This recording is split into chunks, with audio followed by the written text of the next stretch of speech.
Bienvenidos, muchas gracias por esta oportunidad de platicar con ustedes. Yo quiero comentar acerca de lo que percibo que está ocurriendo en México durante este 2021.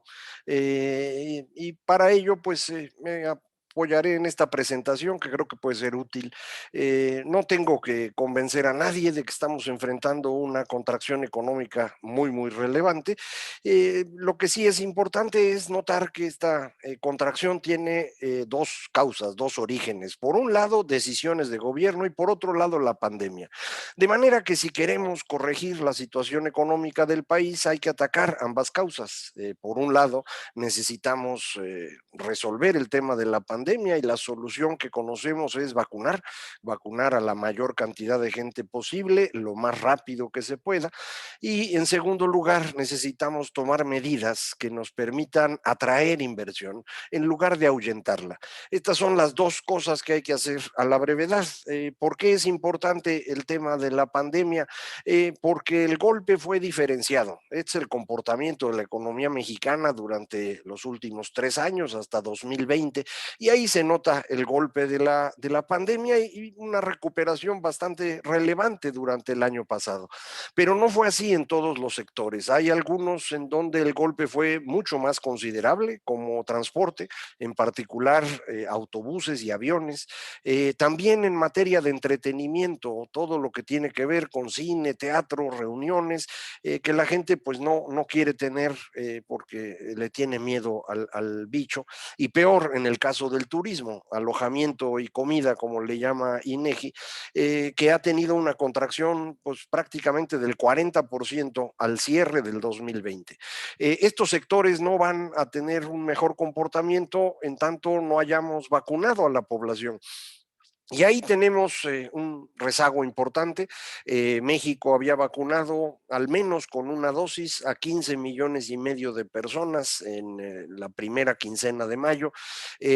Falta todavía bastante para poder tener algo de confianza de que las cosas puedan estar bajo control. De hecho, pues uno supondría que tenemos vacunas para hacerlo, pero estas 77 millones de dosis que la Fundación Slim negoció con AstraZeneca no han aparecido por ningún lado. Se entiende que el problema está en los pomitos, los viales, para poder distribuir esta vacuna, pero el caso es que esto no aparece. Las 34 millones de dosis de Pfizer se han ido cubriendo paulatinamente. Entiendo que México pidió pocas vacunas y no pagó todas al principio, de manera que ha ido lento esto, pero todavía pues tendríamos alguna posibilidad de resolver las cosas. Los mexicanos mayores de 40 años son 46 millones. Si le sumamos a todo el personal de médico, todo el personal de emergencia, el personal educativo, estaríamos hablando de 50 millones de personas. Como veían en la gráfica anterior, llevamos la tercera parte. Nos falta otro tanto para llegar a una cantidad razonable y llegar a todos los mayores de 40 años. Yo estaba confiado en que podríamos hacerlo para principios de septiembre. Parece que no estamos teniendo el ritmo necesario para ello. Ojalá y lleguen más vacunas y haya mayores posibilidades de hacerlo, porque en octubre empieza la temporada importante de turismo que viene de Canadá, de Estados Unidos, de Europa, eh, a lugares como Los Cabos, Cancún, Vallarta, y necesitamos convencerlos de que estamos en buenas condiciones en México para recibirlos. Esto es importantísimo para el turismo, que como veíamos ha sido de los más golpeados. Sin embargo, a mí el problema que más me preocupa es el otro. El gobierno. El gobierno ha tomado decisiones que han ahuyentado la inversión.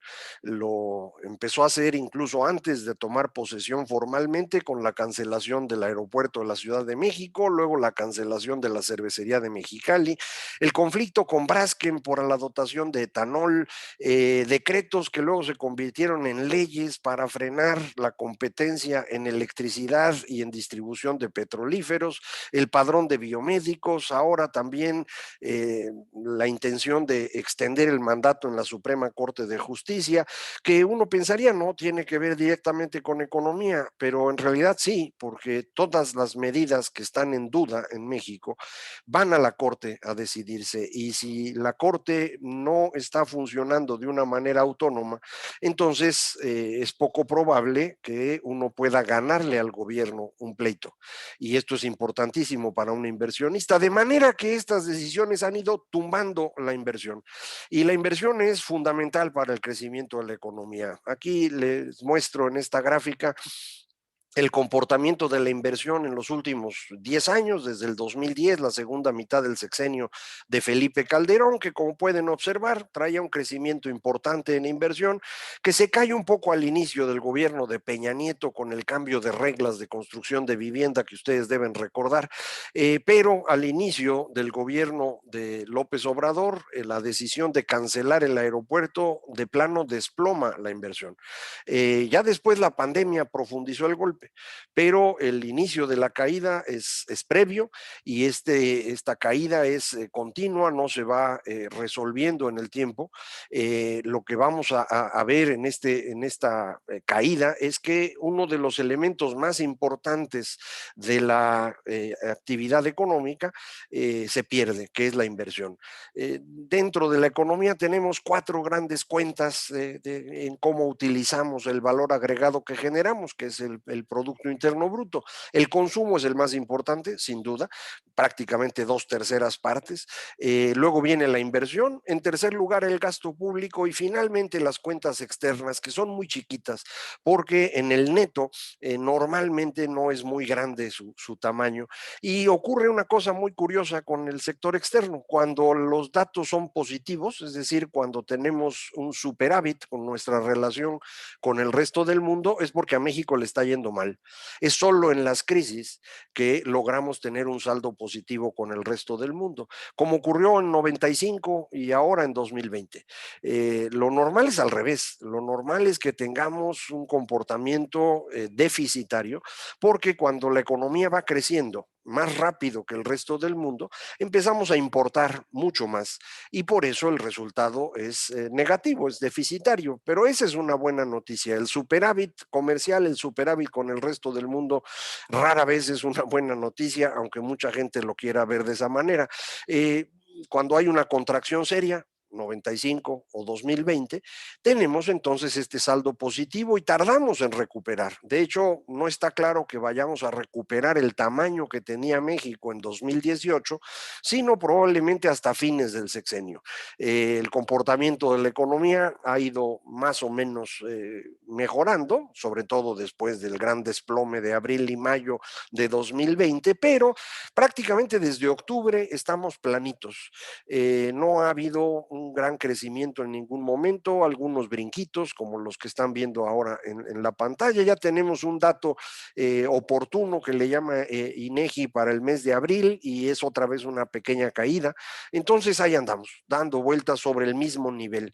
Y esto es interesante porque si mantenemos ese nivel durante todo el año, sin movernos de ahí, el crecimiento de 2021 será de 3.7%.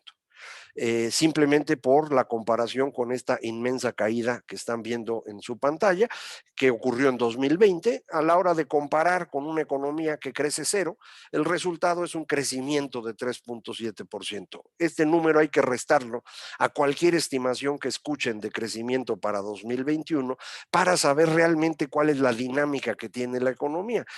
Con base en esto, yo he hecho algunos escenarios de qué va a ocurrir. Este año deberíamos crecer de manera importante. Ahí está el 3.7%, y de ahí en adelante pues prácticamente nada, porque hemos ido acabando con la inversión, de manera que el crecimiento sería muy pequeño en los siguientes años.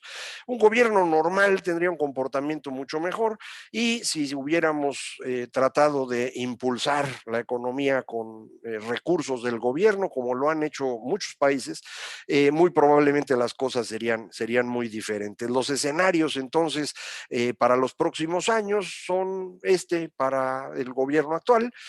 Con un gobierno normal podríamos recuperarnos para fines del sexenio. Esto es lo que la mayor parte de mis colegas está estimando. Y pues el escenario amarillo, ese no lo vamos a ver, pero para que sepa usted qué pasaría si hubiéramos hecho las cosas como se debe. Pero no lo hicimos, ¿no? Entonces, este año vamos a crecer, no debe haber duda de ello. Es nada más recuperarse, como dicen los economistas, hasta los gatos muertos rebotan, y la economía va a rebotar 3.7%, insisto, justo en donde estamos hoy. Si ya no nos moviéramos de donde estamos en este momento, que le digo, ya llevamos 7 meses sin movernos, entonces pues es una posibilidad. Crecer más rápido, hacerlo por más tiempo, implicaría hacer cosas distintas a las que hemos estado haciendo. Y esto significa reducir la concentración de poder en el presidente. Este es el problema importante que tenemos hoy, y esto es un problema en todas partes, en todos los tiempos, con cualquier persona. Si ustedes concentran el poder en una sola persona, las decisiones van a ser cada vez menos buenas. Quien tiene el poder en sus manos, lo primero que va a buscar es no perderlo. Y entonces sus decisiones van a estar orientadas a mantener el poder y no al bienestar de la población o al crecimiento de la economía. Y una vez que están en el poder, se dan cuenta que el poder se puede traducir en ingresos. Y entonces la gente aprovecha esto para empezar a acumular riqueza. Y me parece un excelente ejemplo la fotografía que nos envió el señor presidente cuando se estaba curando del COVID. Y sonríe porque se está sintiendo mejor, pero a mí me parece que la imagen muestra realmente lo que él quería mostrar. Él tiene todo en sus manos, es un rey medieval, y esto es lo que ocurre cuando uno concentra el poder en una persona. No es el fenómeno solamente esa persona, sino que todas las decisiones de todo el sistema político se empiezan a orientar a sustituir a quien está en el poder para estar en la mejor posibilidad de obtener estas riquezas en el futuro. Para que no se me queden con esta imagen, pues les traigo otra que me parece más bonita. Esta es una pintura que probablemente todos ustedes conocen, el matrimonio Arnolfini. Esta es una pintura de Jan van Eyck, un pintor flamenco del siglo XV. Es evidentemente una obra de arte, pero para mí lo más importante es que esta pintura no tiene un tema religioso, no es una anunciación o una crucifixión, tampoco es un tema político, ahí no hay un capitán o un rey o un príncipe. Esta es una pareja de burgueses. Y esto es lo relevante de la pintura. En el siglo XV, en Países Bajos, por primera vez en la historia humana, nos dimos cuenta que hacernos ricos era algo legítimo. Hasta antes de este momento, ustedes no van a encontrar personas que puedan hacerse ricas en ninguna parte del mundo en ningún momento anterior. Cuando lo intenta alguien es destruido por el Estado o por la religión. El Estado que fuera y la religión que fuera. Eso no tiene importancia. El asunto es que nadie podía hacerse rico de forma legítima en su propia persona. Lo tenía que hacer en asociación con el Estado o en asociación con la religión.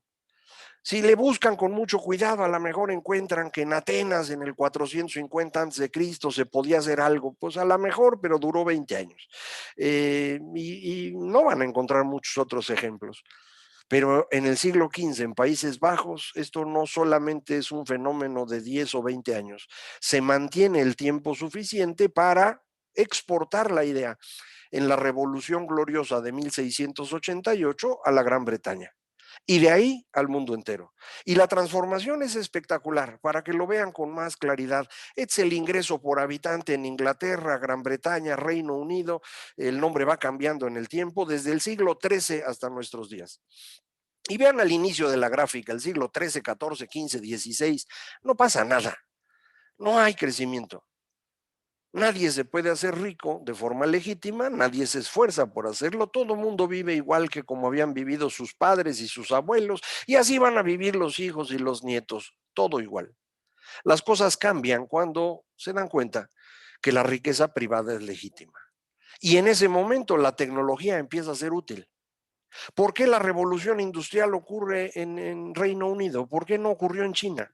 Debió haber sido en China. Los chinos inventaron todo. La pólvora, el papel, la brújula, la imprenta, todo lo inventaron los chinos, pero allá no hubo revolución industrial. Y la razón es muy simple, nadie podía hacerse rico de forma legítima. Si alguien lo intentaba, el emperador le quitaba la cabeza. En cambio, en Gran Bretaña, uno se puede hacer rico de forma legítima. Y entonces todas las ideas son útiles. Las de los chinos, las de los británicos, de los franceses, de los alemanes, de los rusos, de los italianos, la que sea. Y una vez que las ideas empiezan a funcionar y que la tecnología produce, el crecimiento se vuelve exponencial. Y esto es lo que transformó al mundo. Para que lo vean todavía con más claridad, en 1820, el 95% de los seres humanos que vivían en el planeta vivían en la miseria, en lo que hoy llamamos pobreza extrema. En los siguientes 150 años redujimos esa cantidad a la mitad. Y en los últimos 50 la redujimos en la misma proporción. Hoy hay menos de 10% de personas en pobreza extrema en todo el planeta. Es la menor cantidad de pobres y miserables que hemos tenido en toda la historia humana. Estos últimos 50 años han sido los mejores en crecimiento económico, en distribución, en combate a la pobreza, en expansión de la democracia. Estos últimos 50 años han sido los mejores que han vivido los seres humanos. El neoliberalismo, pues, de que nadie le gusta y que todo el mundo se queja. Y si fue tan bueno, entonces, ¿por qué todo el mundo se queja del neoliberalismo? Porque los seres humanos vivimos en ciclos. En estos últimos 500 años hemos vivido tres grandes ciclos. Uno primero que inicia con la reforma y culmina con la ilustración. El segundo que arranca en el romanticismo y termina en el positivismo. Y finalmente en el siglo XX un ciclo que inicia con el totalitarismo y termina en el neoliberalismo. En cada uno de estos ciclos, la primera parte es una parte de angustia, de miedo. La gente no entiende lo que está pasando y quiere protegerse. Y para protegerse lo que hace es crear comunidades ficticias alrededor de ideas que son vigentes en ese momento. En el siglo XVI, alrededor de la religión, en el siglo XVIII, alrededor de la naturaleza, en el siglo XX, alrededor de las clases sociales y el Estado. Y en todos los casos, las personas empiezan a buscar líderes que yo llamo macho alfa, líderes irresponsables, autoritarios, agresivos, porque la gente tiene miedo y quiere a alguien violento para que los defienda. El problema con estos personajes es que el resultado siempre es malo y lo que tenemos siempre es pobreza, autoritarismo y violencia. En todos estos ciclos así fue. Ya que se serenan las cosas, entramos a la segunda parte del ciclo y ahí las cosas funcionan en la ilustración, en el positivismo, en el neoliberalismo. Es cuando hay crecimiento económico, crecimiento del comercio, expansión de la democracia, la construcción de los derechos humanos. Todo lo hicimos en esas etapas. En la segunda parte, porque en la primera lo que teníamos era mucho miedo. Y el problema es que esta segunda parte tampoco dura eternamente porque regresa el miedo. ¿De dónde viene este miedo? Bueno, al menos en estos últimos 500 años parece estar asociado a transformaciones comunicacionales. Cuando tenemos una nueva tecnología comunicacional, tenemos que entender al mundo de una manera distinta. No lo podemos hacer de golpe, dejamos de entender y nos llenamos de angustia. Fue la imprenta la que impulsó la reforma. Fueron los periódicos los que sostuvieron al romanticismo. Y fue el cine y la radio lo que impulsó al totalitarismo. Eh, Cada uno de estos cambios generaron esta etapa de miedo, de angustia, en donde se elegía a estos líderes agresivos, violentos, irresponsables. Y hoy estamos en el inicio del cuarto ciclo.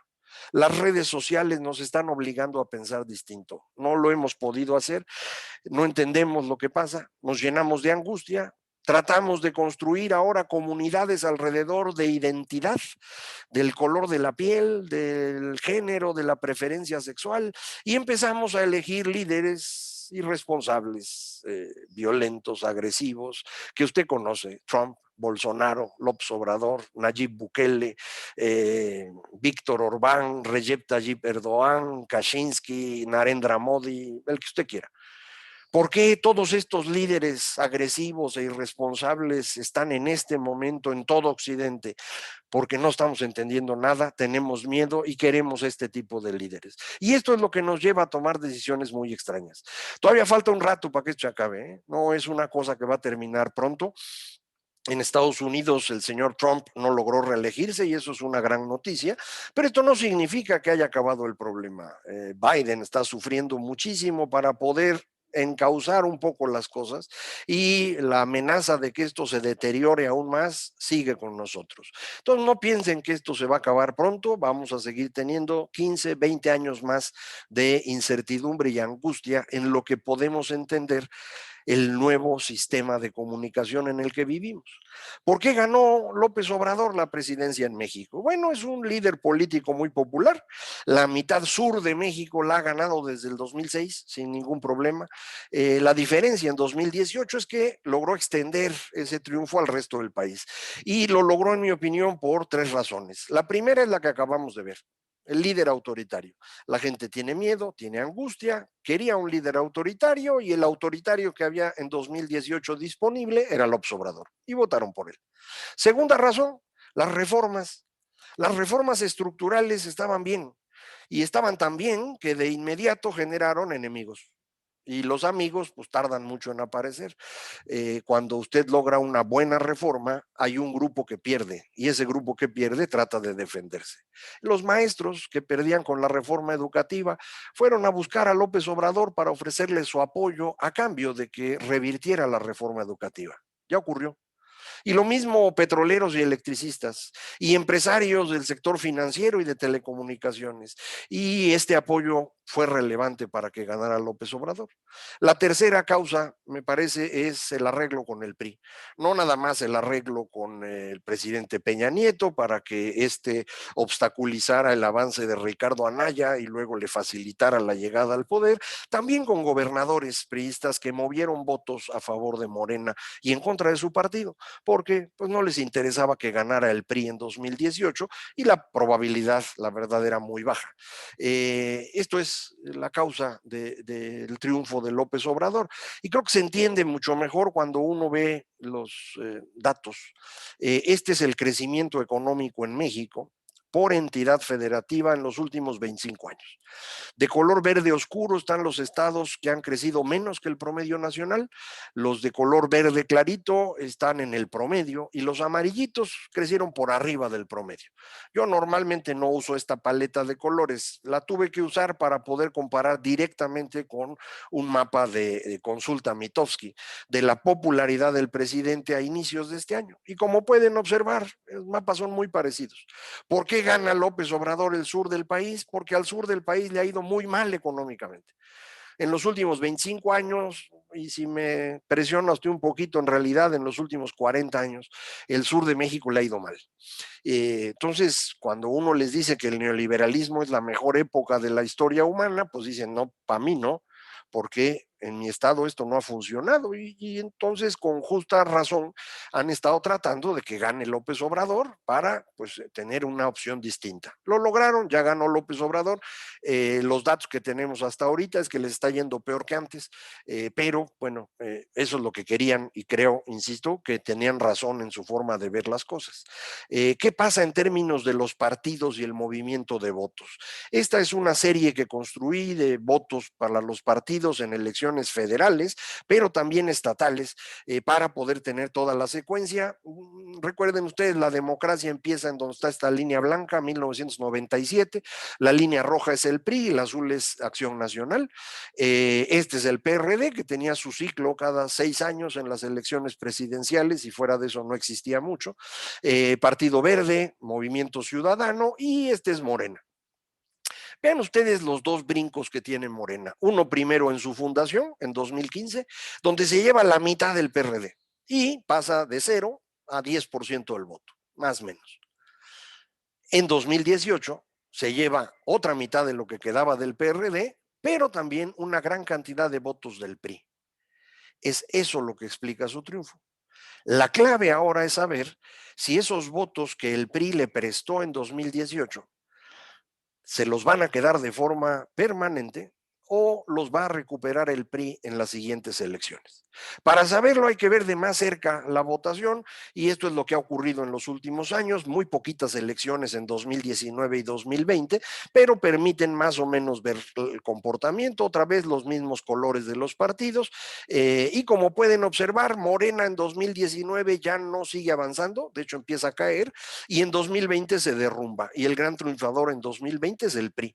Entonces, no sé si esto se va a repetir en 2021, lo sabremos pronto, pero esto ocurrió el año pasado en elecciones que hubo en solo dos estados, Hidalgo y Coahuila, ambos gobernados por el PRI, de manera pues que no crean que esto se puede extender con tanta facilidad. Mucha gente lo que dice es que lo importante es la popularidad del presidente, pues es popular, pero nada extraordinario, ¿eh? A diferencia de lo que logró en 2018, triunfo por más de la mitad de los votantes y luego un avance increíble para llegar en febrero a niveles cercanos al 90% de popularidad, febrero de 2019.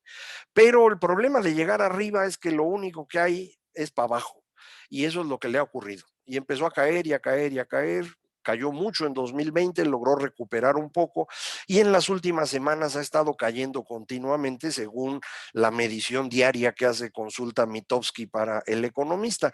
Pero pongo aquí los datos de Oráculos, que tiene la información de las encuestas, las agrupa y nos permite ver que López Obrador es popular, sin duda, menos popular que Felipe Calderón en el mismo momento de su sexenio. De hecho, ha sido menos popular que Felipe Calderón por ya, pues, muchos meses, 15 meses, 16 meses. Y la tendencia que trae parece que lo va a colocar por debajo de Vicente Fox en este mes de mayo y probablemente por debajo de Cedillo de ahí en adelante. Entonces, no es un presidente muy popular, sigue siendo reconocido, pero nada fuera de lo normal. ¿Qué pasó con estos presidentes en los sexenios anteriores? Ahí está el comportamiento completo de la serie y como pueden observar, Ernesto Cedillo, Vicente Fox, Felipe Calderón fueron populares todos sus sexenios, por arriba del 50%. A veces un poco más, un poco menos, pero siempre arriba del 50%. El único que se vino abajo y nunca se recuperó fue Peña Nieto. La parte curiosa es que los tres presidentes que lograron ser populares todo su sexenio perdieron la elección intermedia. Y el presidente que no era popular ganó la elección intermedia. De lo cual podemos concluir algo muy interesante. No tenemos la más remota idea de qué va a pasar. No sabemos cómo van a votar los mexicanos el 6 de junio. Tenemos muy pocas encuestas. La forma de medir es muy compleja cuando tiene uno que medir distritos electorales. Poco lo que ocurrió en Estados Unidos, recuerdan en la elección de 2016, en donde Hillary logra mayoría de votos, pero el cálculo de la votación en cada estado, de donde dependen los votos electorales, esa no le salió bien a las encuestadoras. Bueno, aquí estamos en el mismo fenómeno. Medir los 300 distritos electorales con certeza cuesta muchísimo dinero, nadie lo está haciendo y entonces los datos que tenemos pues no son tan seguros. Vamos a esperar al 6 de junio a ver qué ocurre. Lo que es un hecho es que la transformación que López Obrador ha estado impulsando, lo que llaman la 4T, pues es un regreso al pasado, es regresar a los años 70. Y la razón es que López Obrador es lo que quiere. Creo que lo quiere porque él quedó maravillado cuando joven.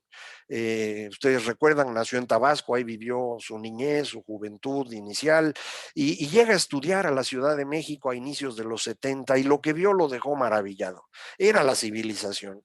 Y eso se le quedó en la cabeza y lo quiere reproducir. Un país que tenía un presidente todopoderoso, locuaz como era Luis Echeverría, una economía que controlaba el gobierno en más del 50% del PIB, esencialmente alrededor del petróleo como soporte. Y eso quiere volver a hacer López Obrador. Problema es que ustedes saben que eso no funcionó. Esto en los años 70 fue una tragedia, hoy va a ser peor porque pues no hay forma que esto funcione, pero él no se da cuenta, no es una persona muy inteligente, sin duda sabe muchísimo del tema del poder, eso lo domina, pero de todo lo demás capacidad no le da, no tiene visión estratégica, no puede ver a largo plazo y por eso la mañanera es tan importante, porque cada día tiene que tapar el agujero que abrió el día anterior y mañana va a tener que tapar el que abrió hoy, así se va día tras día. Eh, Así es como tenemos las cosas y por eso cada decisión que toma destruye algo, pero no pone nada en su lugar y esto se empieza a notar paulatinamente en todo tipo de fenómenos en la economía, en la sociedad, y no sabemos si ya estamos en el límite insoportable o todavía no. Eso es justamente lo que los votantes nos van a decir. La pandemia tuvo un repunte muy serio en enero, afortunadamente ya no parece crecer en este momento. La vacunación empezó muy mal, no vacunaron a una gran cantidad de médicos del sector privado por razones absolutamente inexplicables. La depresión económica es mucho más seria de lo que dice el PIB, porque en el PIB estamos incluyendo este asunto del sector externo que le decía yo, un gran crecimiento de exportaciones, pero la inversión está hoy 15% abajo de lo que estaba en 2018 y el consumo, que es el más grande, 5% abajo de cómo estaba. Y este golpe es mucho más duro para las personas de bajos ingresos que para los ricos. Ya finalmente Coneval empezó a hacer la evaluación con los datos que INEGI está publicando y lo que nos dicen es los más pobres en México perdieron muchísimo, los más ricos tienen un ajuste menor en su nivel de ingreso. Entonces, en lugar de estar ayudando a que la desigualdad desaparezca, lo que ha estado ocurriendo en este gobierno es un incremento en esa desigualdad. El gobierno no tiene dinero, tiene problemas de recursos, volvieron a estimar que Pemex iba a generar mucho dinero, otra vez, a pesar de que ya van 2 años que esto no ocurre, hoy no va a ocurrir y les va a faltar dinero para terminar el año, no sé qué van a hacer. Sus programas sociales no sé si están funcionando. Para lo social no funcionan, repartir dinero en efectivo no ayuda a que nadie viva mejor, lo ayuda un momentito, pero eso es todo. No sé si funcionan para lo electoral, que es para lo que yo entiendo que él lo quería. No sé si funcionan porque si uno da dinero en efectivo, ¿cómo garantizas que el señor va a ir a votar? El PRI era muy bueno para esto, pastoreaba a los votantes y ya después de votar le daban su marranito o su tinaco o lo que fuera que habían acordado. Acá no sé si tienen la estructura para mover a esta gente. Y eso pues también lo vamos a saber el 6 de junio, porque recuerden, las elecciones intermedias son elecciones de maquinaria y no sé si Morena tiene maquinaria, Morena ni siquiera es un partido político en forma. Entonces, vamos a ver qué ocurre. Yo veo tres escenarios. Uno es donde el panorama se le complica al presidente, se da cuenta que no va a ganar y se vuelve loco. Se radicaliza e intenta hacer todas las transformaciones de una sola vez. Se da cuenta que va a perder la mayoría en la Cámara y el trienio va a ser dificilísimo. Yo creo que estamos en este escenario. Aunque las encuestas no dicen eso, yo creo que estamos en este escenario por el comportamiento que ha mostrado el presidente, que tiene datos distintos a los nuestros. Ahora sí, tiene otros datos. Un segundo escenario es donde las cosas siguen más o menos como están. Andrés Manuel hace campaña ilegal como la ha estado haciendo, logra tener mayoría simple, pero ya no mayoría calificada, ya no va a poder modificar la constitución, pero sí las leyes, y se va a dar cuenta que va a tener que reelegirse. Ya empezó a soltar las bromitas de la reelección, de que le piden reelegirse, pero él dice que no. Estas bromitas son para ir midiendo qué dice la gente, porque ya no tiene a quién heredarle. Había tres grandes líderes políticos alrededor de López Obrador que podían heredar la presidencia, Ricardo Monreal, en el Senado, Marcelo Ebrard en el gabinete y Claudia Sheinbaum en el gobierno de la ciudad. Estos dos últimos, con la tragedia de la línea 12 del metro, están en condiciones difíciles. Monreal no es realmente un candidato para López Obrador y entonces pues se va a quedar. Yo creo que se iba a quedar desde antes. Y otra vez, no tiene visión de largo plazo, no se dio cuenta de eso, que no iba a poderle heredar a nadie nunca. Y es ahora que se da cuenta y empieza a tratar de construir esto. Vamos a ver si le da tiempo. Tercer escenario, tiene suerte y gana mayoría calificada. Si lo logra, esto ya se acabó. Y se acabó quiere decir, entramos al escenario peronista. Juan Domingo Perón hizo lo mismo que López Obrador hoy. Lo hizo en 1946, fue electo con un partido que acababa de inventar 6 meses antes, ganó la elección con 53% del voto y luego se quedó, no se quiso ir y a los 9 años lo tuvieron que quitar con un golpe de Estado, se fue a vivir a España, desde allá estuvo manipulando lo que pudo de la política argentina y el caso es que el movimiento peronista ha sido el actor fundamental de la política en ese país. Cuando no está el ejército están los peronistas prácticamente siempre y el resultado es que Argentina pasó de ser uno de los países más ricos del mundo a ser ahora pues una caricatura. Es una tragedia lo que ocurrió en Argentina, bueno, pero eso es lo que ocurriría en México si logra el presidente mantener la mayoría calificada. ¿Cuál de los tres escenarios? No tengo idea. Insisto, me parece más probable el primero, por la forma como está actuando. Las mediciones que se hacen en las encuestas y el escenario que construye Oráculos, a partir de eso apunta que el escenario más probable es el segundo. Vamos a ver, lo sabremos en 2 semanas más, así que no hay que estar preocupado. ¿Qué viene después? Pues estamos teniendo un cambio tecnológico aceleradísimo en el mundo, no nos estamos dando cuenta de la velocidad, nos vamos a mover autos eléctricos e híbridos rapidísimo e incluso aviones eléctricos, aunque usted no lo crea. Las fuentes alternas hoy son más baratas para producir electricidad que cualquier otra cosa, es decir, sol y viento producen electricidad a costos más bajos que el carbón, el gas, lo que usted quiera. Lo que estamos logrando con ingeniería genética es una cosa espectacular. Entre otras cosas que se han hecho están las vacunas de Pfizer y Moderna, que están hechas con ingeniería genética, pero esta tecnología CRISPR, la cual ya le dieron premio Nobel el año pasado, es determinante para lo que vamos a ver en el futuro próximo. Es realmente una cosa muy, muy importante. Vamos a entrar en un mundo de datos y datos y datos y datos, en un sistema de inteligencia artificial distinto del que nos imaginábamos en los años 70, pero que está funcionando y funciona muy bien. El blockchain va a transformar la forma como hacemos transacciones porque permite garantizar la seguridad de una transacción y creo que esto va a dar espacio a una nueva forma de leyes muy diferente a la que conocíamos. Ahorita esto lo usan en criptomonedas y todo el mundo los confunde, ¿no? Las criptomonedas son otra cosa. A mí me parece que son burbujas financieras que van a costar mucho dinero, pero blockchain como tecnología es importantísimo. México se va a rezagar en todo esto, sin duda. Ustedes no tienen que rezagarse y por eso vengo a avisarles qué es lo que hay para que sepan qué está pasando y decidan cómo se mueven. Esta es una crisis económica y por lo tanto hay que cuidar ingresos y gastos, pero esta es una circunstancia especial. Hoy tasas de interés tan bajas, ya no van a bajar más, es un buen momento para comprar. Si usted va a comprar algo de bienes raíces pensando en el largo plazo, porque en el corto plazo pues vamos a seguir teniendo dificultades políticas, pero está pensando en el largo plazo, es buen momento. La tasa es baja, es el momento adecuado para comprar. Hay que seguirse cuidando del bicho, aunque estemos en proceso de vacunación, falta un buen rato. Ojalá y todos colaboremos en este esfuerzo de poner contrapesos a las decisiones de gobierno, porque esto es importantísimo. Yo terminaría diciendo esto, como dijo el Buda, todo se acaba, lo bueno y lo malo, nada es eterno. ¿Qué debo hacer en estas circunstancias? Pues primero entender y aceptar lo que está pasando en el mundo. Hay tendencias muy positivas como todo lo tecnológico que acabo de platicar, pero hay tendencias muy negativas como todo este fenómeno alrededor de redes sociales que nos ha llevado a la angustia, al miedo y a la elección de líderes macho alfa. Pues sí, pero así está y no podemos hacer mucho para cambiarlo.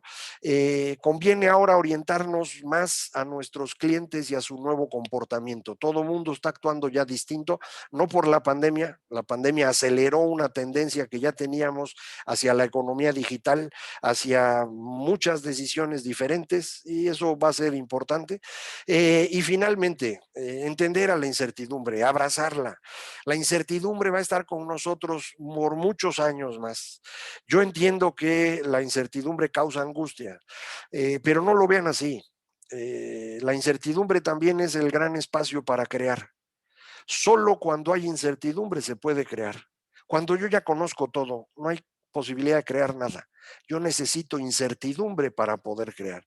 De manera que creo que este es precisamente lo que hay que hacer, entender a la incertidumbre como esa oportunidad, porque uno no elige el momento que vive, uno elige la actitud que toma frente a ese momento. Y para mí la actitud correcta es esa, entender y aceptar las tendencias globales, concentrarme más en el nuevo comportamiento de las personas que están a mi alrededor y por encima de todo entender a la incertidumbre, insisto, como este espacio de la creatividad y no como fuente de angustia. Muchísimas gracias por escucharme y ahora pues quedo a sus órdenes para comentarios, preguntas, etcétera. Muchísimas gracias.